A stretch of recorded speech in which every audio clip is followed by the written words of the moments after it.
अरे भैया दरोगा, मंडे नाइट रा का यही हाल रहेगा। रसलमेनिया इतनी नजदीक आ गई है, फिर भी रा की व्यूवरशिप सिर्फ 15-16 लाख आई है यार, कितने शर्म की बात है। हालांकि लोग तो कह रहे थे कि मंडे नाइट रा बहुत बढ़िया हुई थी, पूरा शो बहुत बढ़िया था। फिर भी देखो रा की हालत। भैया हमसे क्यों पूछ रहे हो? जो अपने आप को सबसे बड़ा उखाड़ू चंद समझते हैं उनसे जाके पूछो ना, कि तुम लोग हर जगह बंदरों की तरह यहाँ से वहाँ जब उछलते कूदते रहते हो, हर जगह तुम ही लोगों को आगे किया जाता है, तो फिर रा की व्यूवरशिप तुम्हारी वजह से क्यों नहीं आती है? कुछ लोगों का कहना है कि जब मंडे नाइट रा की व्यूवरशिप आती ही इतनी है तो फिर इसके बारे में बात करके क्या फायदा। भाई क्यों नहीं बात करें, वही साला स्मैकडाउन है, उसकी व्यूवरशिप हर हफ्ते 2 मिलियन से ऊपर आ जाती है, तो मंडे नाइट रा की व्यूवरशिप क्यों नहीं आ सकती है? दरोगा लेकिन तुम्हें कोशिश करनी चाहिए यार, अगर रा का यही हाल रहा तो बहुत जल्दी ताला लगाने की नौबत आ जाएगी। और वैसे भी पूरे मंडे नाइट रा पे एक तुम ही हो जो देखने में भारी भरकम और हरे भरे दिखाई देते हो, बाकी तो सब सूखे हुए आम की तरह हैं। रोमन रेंज मैं अभी कुछ नहीं कर सकता क्योंकि मैं मिशन दरोगा पे निकल पड़ा हूँ। हाँ भाई खूंटा, ऐसा क्यों हुआ? बोलो जल्दी बोलो। अब हम क्या बताएं, हम तो अपनी तरफ से कोशिश पूरी करते हैं, फिर भी रा की व्यूवरशिप नहीं बढ़ रही है, तो उसमें हमारा क्या कसूर? क्यों भाई चित्रालिन, तुम भी कुछ बोलो यार। अब हम क्या बोले, हमें साला पता नहीं किस पागल कुत्ते ने काट रखा था कि हम तुम्हारी पोंछ पकड़ लिए। अब देखो उसी का नतीजा है कि जहाँ तुम्हारी पिटाई होती है वहाँ साला हम भी बेमतलब का गेहूं के साथ घुन की तरह पिस जाते हैं।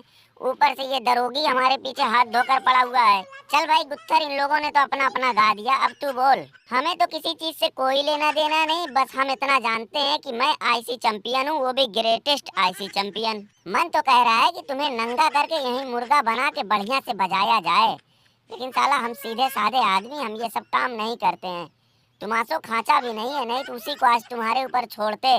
तुझे क्या हुआ बे, तू यहाँ क्यों बैठा है? चुप रहो यार, दिमाग वैसे ही खराब है। साला इतना बढ़िया मौका था हमें गुत्थरवा को हरा कर नया आईसी चैंपियन बनने का, लेकिन इस ट्रिपल एच और सैमी ज़ेन ने हमारा सारा काम ही खराब कर दिया।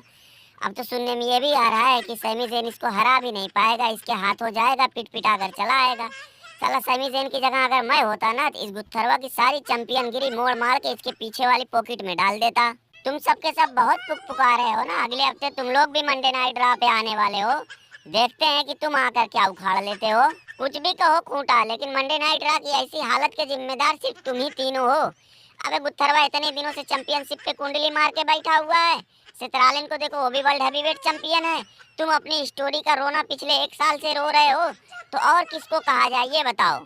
अगर देखा जाए तो मंडे नाइट ड्रा पे ले दे के ये जजमेंट डे वाले ही बढ़िया काम कर रहे थे, लेकिन इनको पूरे साल तबले की तरह बजाया गया, इनको फुटबॉल बना दिया गया। खूंटा, सैमी ज़ेन और जे ऊसो, पूरी साल इन तीनों के हाथों इन्हें पिटवाया गया। अब देखो आज जजमेंट डे की क्या हालत हो गई। डेमियन प्रीज, बटलर, सुन रहे हो रैंडी आर्टन को, कितनी बढ़िया बात कही। आज तक किसी ने हमारे बारे में ऐसी बात नहीं की। सही बात है, इसमें कोई दो राय नहीं कि हमें साजिश करके बर्बाद किया गया। साला मैंने एक चीज का ध्यान दिया, ये खूंटा जिसके ऊपर हाथ रख दिया उसको बर्बाद होना ही होना है। ताजा ताजा एग्जाम्पल से त्रालिन को देख लो, ये भाई साहब उसके साथ क्या गए, देखो क्या दशा हो गई। लेकिन इस साल की रसलमेनिया के बारे में कोई कुछ भी कहे, मगर अजीब सा तो लग रहा है। एक जमाना था कि रसलमेनिया होने से 2-2 महीने पहले युद्ध शुरू हो जाया करते थे। इस साल तो कितने मैच ऐसे हैं कि जिनके बारे में लोगों को पता ही नहीं है कि रसलमेनिया में ये भी मैच होने वाला है। WWE वाले बेशक पैसे कमा ले रहे हैं, कोई बात नहीं, कुछ दिनों तक इनका दबदबा चलेगा, लेकिन ट्रिपल एच का ये आइडिया मुझे बिल्कुल पसंद नहीं आ रहा है। अरे यार, लोग यहाँ आते हैं डिस्ट्रक्शन देखने के लिए, तोड़ फोड़ इंटरटेन होने के लिए, किसी की बकवास सुनने के लिए नहीं आते हैं। ट्रिपल एच की सबसे खराब आदत ये है कि वो सब कुछ एक ही आदमी के पीछे लुटा देता है, मतलब जो चैंपियन है वो सालों साल तक चैंपियन ही बना रहे। अरे भैया रैंडी आर्टन, तुम ये क्या बोल रहे हो? मैंने तो एक चीज का ध्यान दिया है कि जब से ट्रिपल एच के हाथ में कंट्रोल आया है, सब कुछ पहले से बहुत बढ़िया हुआ है। मतलब ऐसे ऐसे लोगों को ओवर किया गया है, आगे किया गया है, जिनके बारे में लोग सोच नहीं सकते थे। हाँ सही बात है, सारी कमी सारी बुराई तो बुढ़े में ही थी। जिसके मुंह से सुनो कुछ ना कुछ वो नया नया निकालता ही रहता है। अरे यार हद होती है। एजे स्टीलर, तुमने ये बात कैसे कह दी? अरे तुम जितनी बार भी चैंपियन बने बुढ़े के रहते हुए ही बने। ट्रिपल एच के आने के बाद से तुमने क्या उखाड़ लिया, अपनी हालत देखो ना। मैं ये बात मानता हूँ कि बुढ़े की आदत जरूर खराब थी, लेकिन बुढ़े के अंदर इतनी भी कमी नहीं थी जिस हिसाब से लोग उसकी बुराइयां कर रहे हैं। लेकिन रैंडी आर्टन, ये भी तो सच है ना कि बुढ़े की वजह से ही स्टिंग और अंडरटेकर का मैच होते होते नहीं हो पाया।